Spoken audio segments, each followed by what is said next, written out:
Welcome to this week's edition of the Don Cherry Grapevine Podcast, and we're going to do something a little different. We got a request for an old Grapevine show featuring Dad and Larry "The Rock" Zajdel. One of the toughest guys ever to play in hockey. Dad and him were roommates in Hershey, Pennsylvania, and have some crazy stories back in hockey in the 50s, like straight out of Slapshot. I think one of the best interviews we've ever done. So sit back and enjoy Larry "The Rock" Zajdel. All right, let's go.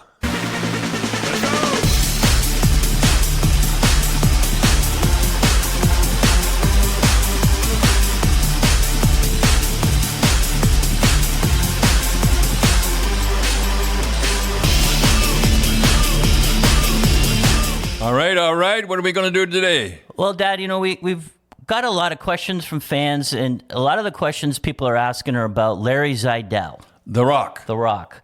So we had him on the Grapevine show, and I think, to me, it was one, if not the best interview we did on the... Well, I roomed with the guy, so I should know about him. And he was one of those guys that had oil in his hair. Don't ask me what the oil was for. Well, you talk about that on the thing. So. Do we? Yeah. So tell us, before we get into it, about Larry "The Rock" Zajdel. A lot of people might not know who he is, but who is Larry "The Rock" Zajdel? Born in Montreal. He was a stockbroker. And when he retired, made a lot. Yeah, he was a stockbroker. His grandparents were killed in the Holocaust. I didn't know that. No. And I got it written down here. There's a video on YouTube that says the most violent man in hockey, and it has a picture of Larry Zajdel. Was he? No, him and Connie Madigan, and I was rooming with both of them. I knew Connie Madigan used to do it for fun. He'd do it for fun. You had to do something to a player on our team or something like that. He was always sticking up. Oh, he was a beauty, and boy, was he tough. He was. But you told a story one time against when he was playing, I think it was Cleveland. Oh, boy, I'll never forget that as long as I live. Bo Alec was going to go to the National Hockey League the next year. I don't know whether he went or not. I don't know. I looked at it. He didn't. He had 40 goals that year. Yeah, and he was really having a year. He was unbelievable. And he get to the red line, and they were beating us. And he dumped it in. He said, "Go chase it, Larry. Go chase it, Larry." And so I knew a guy on the other club, on Cleveland Club, and I said, "Geez, don't antagonize the guy. Just go and tell Bo Alec not to do that." And I said, "Don't get him going because you never know what he's going to do." And he, by golly, went and did it again. He said, "Go chase it, Larry. Go chase it, Larry." And he just stuck his stick and just jammed it in his face and said, "You go chase it, Bo. You go chase it, Bo." I never forgot that. And so when he speared Bo Alec, like what did the Barons do? Oh, and they gathered around him, and he skated around. He said, "Yeah, you go chase it," and nobody even looked at him because when he was riled like that, look out. Well, his big, I think, claim to fame for people that don't know, there was a shot of him with all cut up after a stick fight with Eddie Shack. Eddie Shack, yeah. Yeah, and that was a pretty good stick fight, but they had something going. Well, I read that year in an exhibition game in Niagara Falls that he got into they said even a worse stick fight with Derek Sanderson, and they both got thrown out.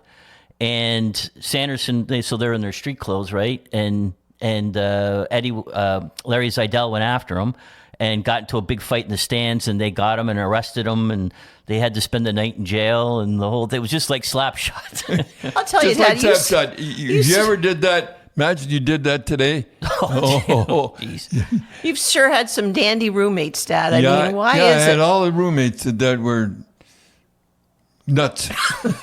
I guess that's what you call it, nuts. And they were tough. They were tough, and they never go in hockey today. No, we did the Grapevine show. We did it in 1992, and so we'll run it now. And to me, this is one of the best interviews we had. And the other guest that night was Mike Keenan. Mike Keenan. Well, and Mike, and you said, "Gee, Mike, he could have played for your team." And Mike goes, "Yep, he could have played on my team anytime." So here's the Grapevine show of Dad and his roommate Larry "The Rock" Zajdel. Right here we have a guy, first of all, He never missed the playoffs in his whole coaching career, if you can believe that. Coached the year in the American Hockey League, coached the year in the National Hockey League, 2 Canada Cups. Mike Keaton!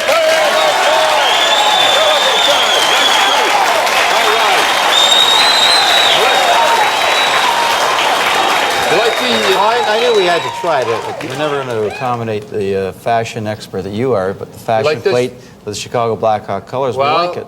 I had them on for you in the finals. It didn't help you too much. I think Mario had a few things to say. Yeah, well, we won't get into Mario. He didn't go to his tailors. Yeah, I know. I right along the best. But I tell you, you're going to miss coaching. I'm going to miss coaching. You're right. I'm missing coaching already. Yeah, you give us a lot of thrills. We had some great athletes to work with, and the intensity of being down on the bench, as you know, was next best to playing. Yeah. Good assistant coaches too help you. Yes, they did. We had a great team along the way. Now, this guy I got on tonight could play for you. You would love him. I know a lot of people haven't heard of him in that, but this guy, Larry the Rock Zeidel, we call him the Rock for obvious reasons. Well, and I've been through the American League when it was tough. I've been in the Western League, Central League, the whole deal. This guy was the toughest guy I've ever seen. So he could play on defense for you. I know his reputation. I'm sure he could. Here he is, ladies and gentlemen, Larry the Rock Zeidel. Right here. Kid like him, Mike. Kid like him.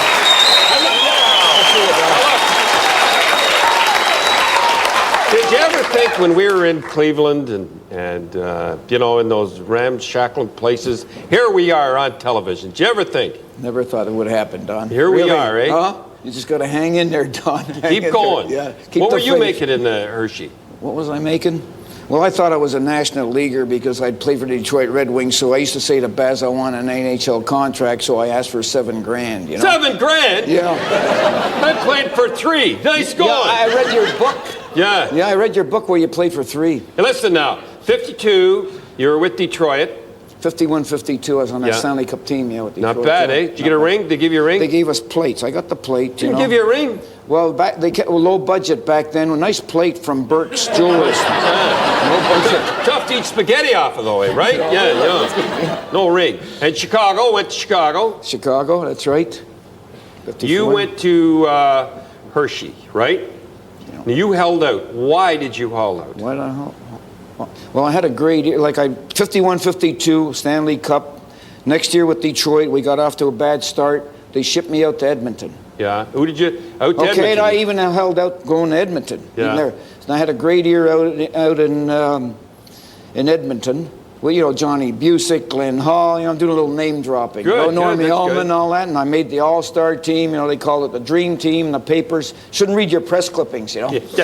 They're saying, Zeidel, if he doesn't play for Detroit next year, he'll be with the Rangers, Jewish boy, Rangers, all that stuff. And I'm reading my press clippings, okay? And I'm working hard, construction in the summertime, getting ready to be back in the big leagues. And I got my little lunch pail there, and I'm reading the paper. Zeidel sold to Hershey. Yeah. Where's Hershey? What do you know? After being on the Dream Team, where's Hershey? Team. So you held out, and I never got my... And I visited Clarence Campbell for a month. Look at the year I had. I should be in the, Yeah. Well, and I didn't even get invited to a big league training camp. Yeah. Now I show up and you hold it against me because you were supposed to start with the Bruins. I was supposed to start with the Bruins. Yeah, he was supposed to. He held that against me. Yeah. So anyhow, we get there. He drives up in this big, beautiful, light blue Lincoln Continental. What a car! And you know what happened there? I'll tell you. You were responsible bringing that car for Rose and I to get married. Did you know that? She was telling me that. Yeah, what happened was, she gets there, she sees you in this mile-long light blue convertible. She says, I just met her a couple of days. Yeah, big time. Yeah. So she sees you in this. Yeah. She says, hey, hockey players are rich. Oh, yeah, she chased me for a month till she got me. Well, I don't know. When I roomed with you, you were playing love music all the time, so she had gotten to you. Really, you were playing it. I wasn't listening to records. I was just getting ready for the next game, and you're listening to this love music. Unchained Melodies. It was Rose and I. Anyhow, she caught me, and we've been together now for a few years. Roommates, you never let me sleep. You always were up. I tried, Don. I tried. was coming in from the bars, and he was going out for a walk. So what's going on I here? used to get pumped up. Yeah. I wanted to win so bad. And it's tough to get unwound. Even walk racehorses. Don't they after the race, they walk the horse? Well, you're supposed to go out and have a few pints. You never did. That's where I made my mistake. Yeah. I know. The guys would tell me that, hey, you got to have a few beers. Just a couple. So we could sleep. Just a little glow. But the stuff didn't agree with me. Listen. I'd get a headache. I got a headache after. Now, I used to have that oil treatment you used to put on. That used to bug me. 3 o'clock in the morning, I look up. He's sitting with a towel on his head with oil. What's going on? Well, I was just restless. Sometimes I'd take a bath, too, or I'd go for a walk. 3 o'clock in the morning. Here's a bathtub going, oil treatments and everything. No wonder I didn't make it the NHL. Don, I tried hard. When you started to complain, I didn't put any lights on. I didn't take a bath. And then you said he breathed too hard. Kept me up all night. He breathed too hard. Well, you used to snore pretty good, I'll tell you that. Well, I didn't know about that. You remember the time Ian Cushnan and I Yeah. had a great fight in Cleveland? Do you remember that? We wrecked the penalty box. That was a good one. That was a good one. And the cops would come over and put a club right on my head. Now, I want to ask you, why did you pick up the penalty box door and throw it out on the ice? Why did I do that? Why did you do that? First, I want to tell them that you're really a good sport because before you got in a fight, you were like a matchmaker. You say, yeah, you want to go? Okay, let's go. Let's go. All right, let's go. That's right. In my day, if I talked to an opponent before I got in a fight, I caught more hell. You were supposed to just walk in there and plant them one. Yeah. Okay? All right? So I got a kick out of you kids. Like, I'm older than you. I said, boy, these guys are polite. Yeah, let's now, go. Yeah, let's go. In fact, Right the penalty box. Yeah, well, hey, picture this. Picture this right now. We'd go to the penalty box in our day, and they'd have a Pinkerton guard sitting there between the two combatants. That's right. Okay? So you'd have a go on the ice, huh? You'd have a go on the ice. Yeah. Now you go to the penalty box, and you're still steaming. Right. And you're looking across at the guy. You know? You got to get even. Right. This poor Pinkerton guard is there, right? Sit there like this. Like that. And there's a little, it's like a phone booth. Yeah. And there's 3 from one team and 3 players from the other team in this little phone booth. Yeah. Now the rumble starts, huh? And everybody's fighting. The Pinkerton guard, he's down on the floor, okay? It's so crowded, the hinges come off the door. Hold it. Really, the hinges has come off the door. Now this guy I'm fighting with, I trip over the door that's on the ground and nearly get killed, but I recover, and I'm angry at the door, but I don't want to quit. I said, God damn door. I pick the door up, throw it on the ice, so now I can get back at him, see? All right? Well, I always wondered why you're doing that. But I didn't rip the door out. Ian Cushnan and I, we're like this. Yeah. We both look like this. Here's this guy picking up this great big door out in the middle of the ice. I look at him. What's this guy's nuts or something? Anyhow. Well, you missed that. I tripped over the door. I went back. All right, now I wake up in the morning. Yeah. I wake up. Yeah. You're waking me up. You want to get in the penalty box parade, right? You want to beat me. Look at this. You're beating me in the 4 o'clock in the morning. You're showing me a paper. You remember that? I was pumped up, man. Team player. Imagine rooming with this guy. You know what? Hey, the coaches gave us roles, didn't they? Yeah. It's like a movie. Some guys get the leading lady, other guys drive the getaway car, other guys get shot early. And my role, I was supposed to get out there and balance the intimidation tactics. You know, when the game starts, the one team wants to intimidate the other team, right? Yeah. Because that's the easiest way to win, right? If the one team's going to quit, it's easy. I'll tell you one thing, boy. So you get pumped up, yeah. You remember the Western League?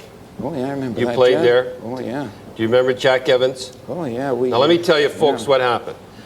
I came in the league, and I heard, you know, it travels like wildfire. We heard about you. When I was in junior, we heard about you and Jack Evans, the toughest fight with sticks. It was, tell us about it and spare us nothing.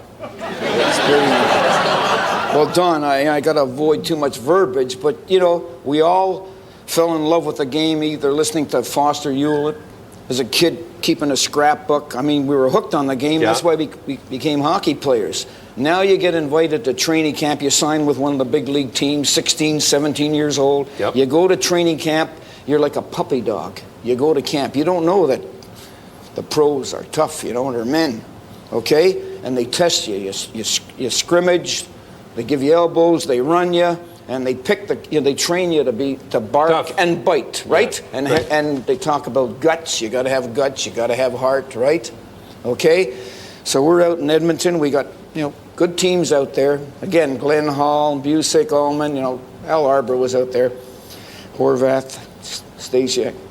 Now, the Bentley boys are in the Hall of Fame. They were in Saskatoon, Jack Evans. Now, in those days, the philosophy was to have one scoring line and everybody else check. That keeps the cost down, keeps the budget down. Right. Checkers get nothing, right? Yeah, they do. Yeah. Huh? Okay, but you need those hitters to win championships. Yeah. The hitter helps you win a championship. You got it. He gets 15 golds. He goes in to get a race. You got to be kidding. Yeah. You want me to pay you the same as the guy that scored 30? Yeah, but you got to be kidding. But you wouldn't have won the cup without the... That's right. Okay? So now the strategy is to intimidate that scoring line. And if you're not emotional like me, Baz used to say, Larry, the problem with you got to let everybody in the rink know what you're going to do. You're supposed to do it when the referee's not looking. That's for a change. Yeah. Okay, so if you're gutsy and a good poker player, when the referee's not looking, you nick one of these scores in the face, they go to the trainer, are you all right? You okay? You all right? So that went on, right? And Jack was playing his role. Jack Evans. Oh, yeah, he's playing his role. Larry Wilson, I think he was on the one team. He'd get nicked. Some of the other goal scorers get nicked. One time I'm carrying the puck out of my end, and I get nicked. And I always dropped the gloves, and I fought. Maybe you can call it a sucker punch or whatever, but I fought. And he nicked me. I said, he's not going to get away with that. He cut me. I swung back. I missed 3 times. This was my indoctrination into using the stick. Yeah. And he didn't miss? He didn't miss 3 times. He one chunk out of here, one out of my nose, and one out of the forehead. But as a puppy dog, he taught me that you got to have guts, okay? You got to be tough and set an example for the rest of the team. So I didn't go down. Yeah.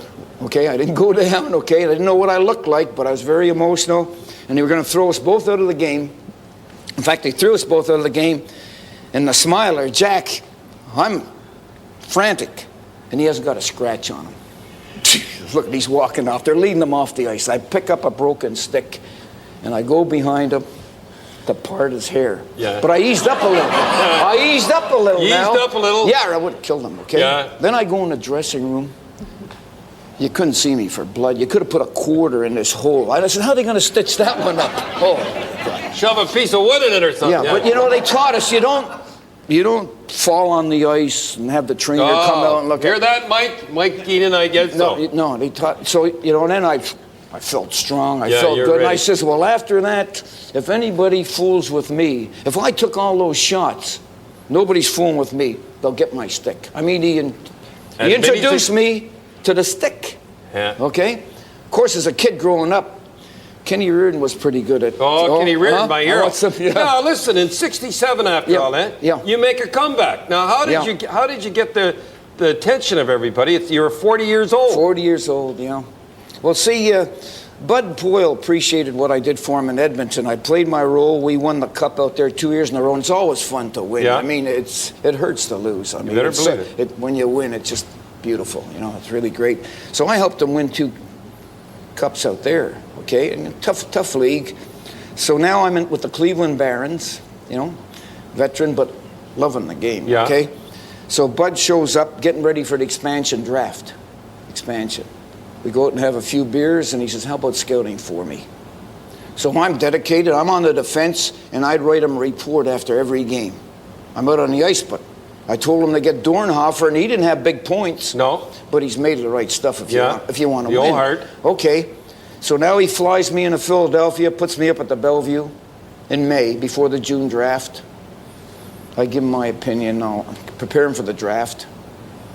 And then he offers me a coaching job with the Jersey Devils there in the Eastern League or whatever.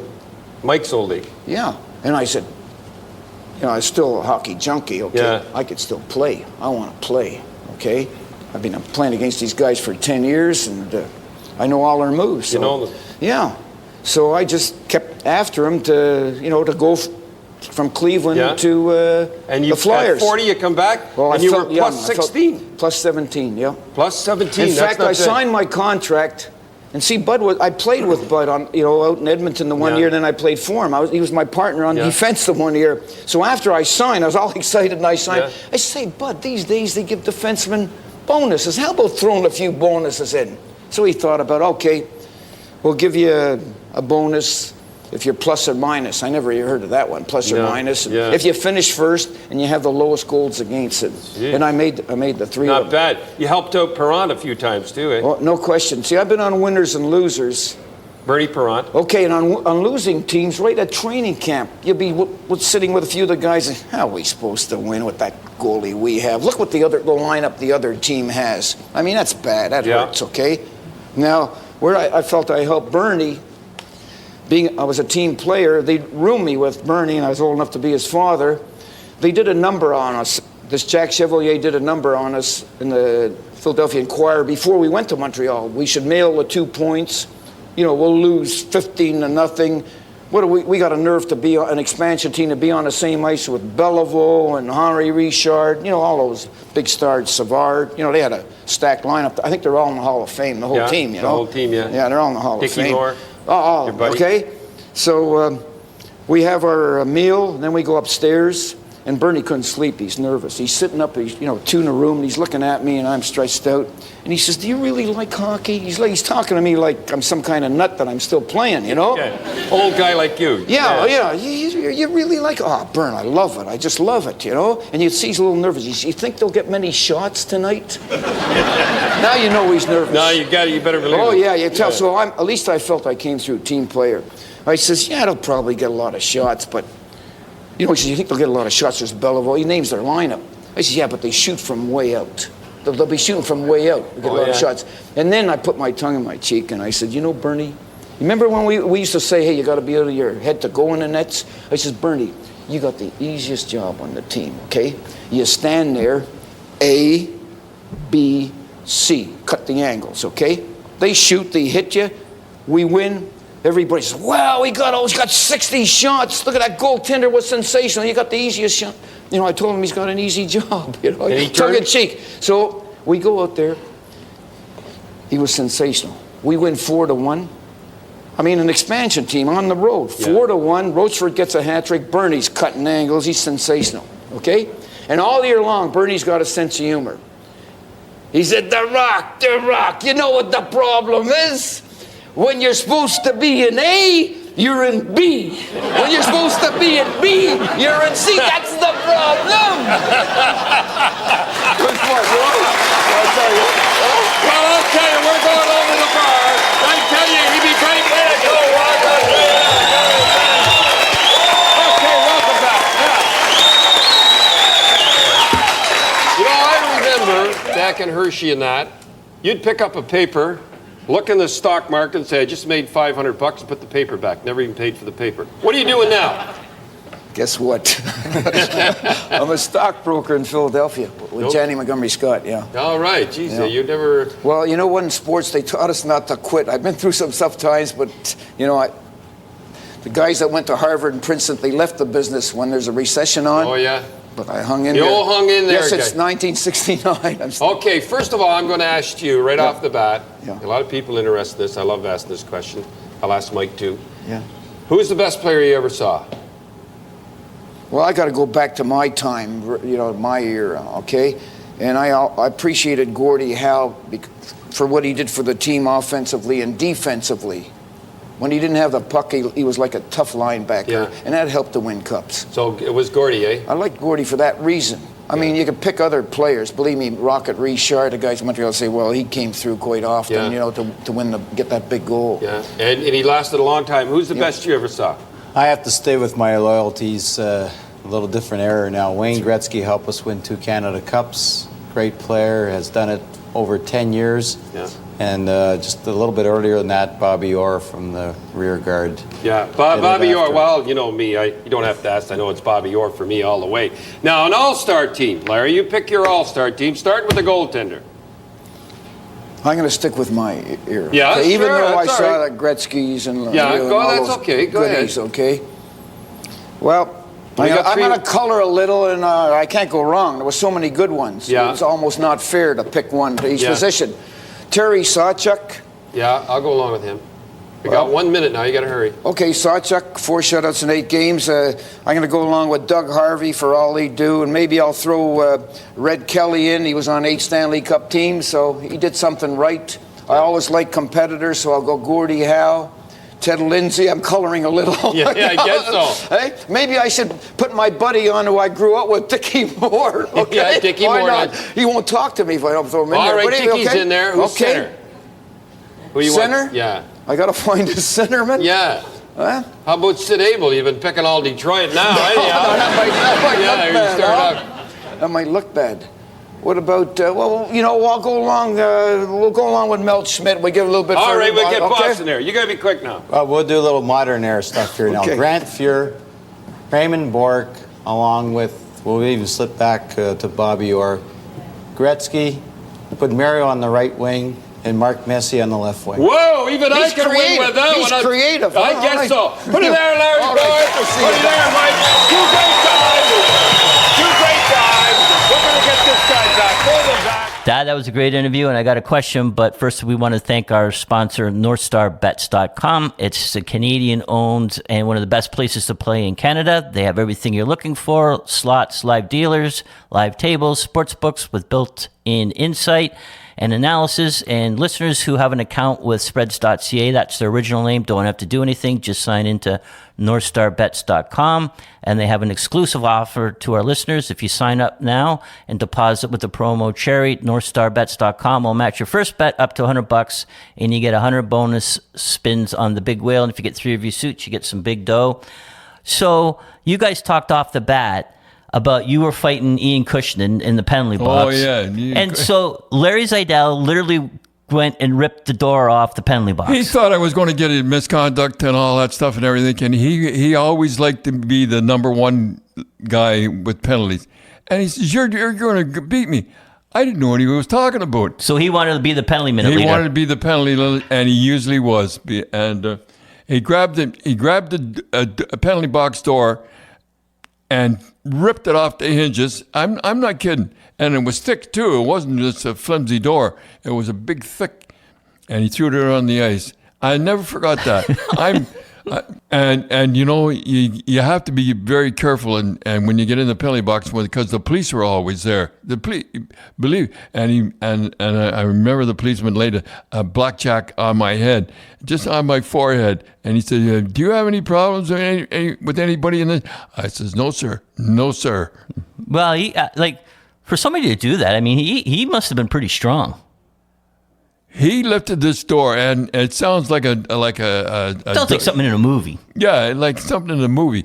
And he threw it out on the ice. I never forgot that. I'm busy. I'm busy with Cushnan, and I caught that in the corner of my eye. I said, "What the hell is that guy doing?"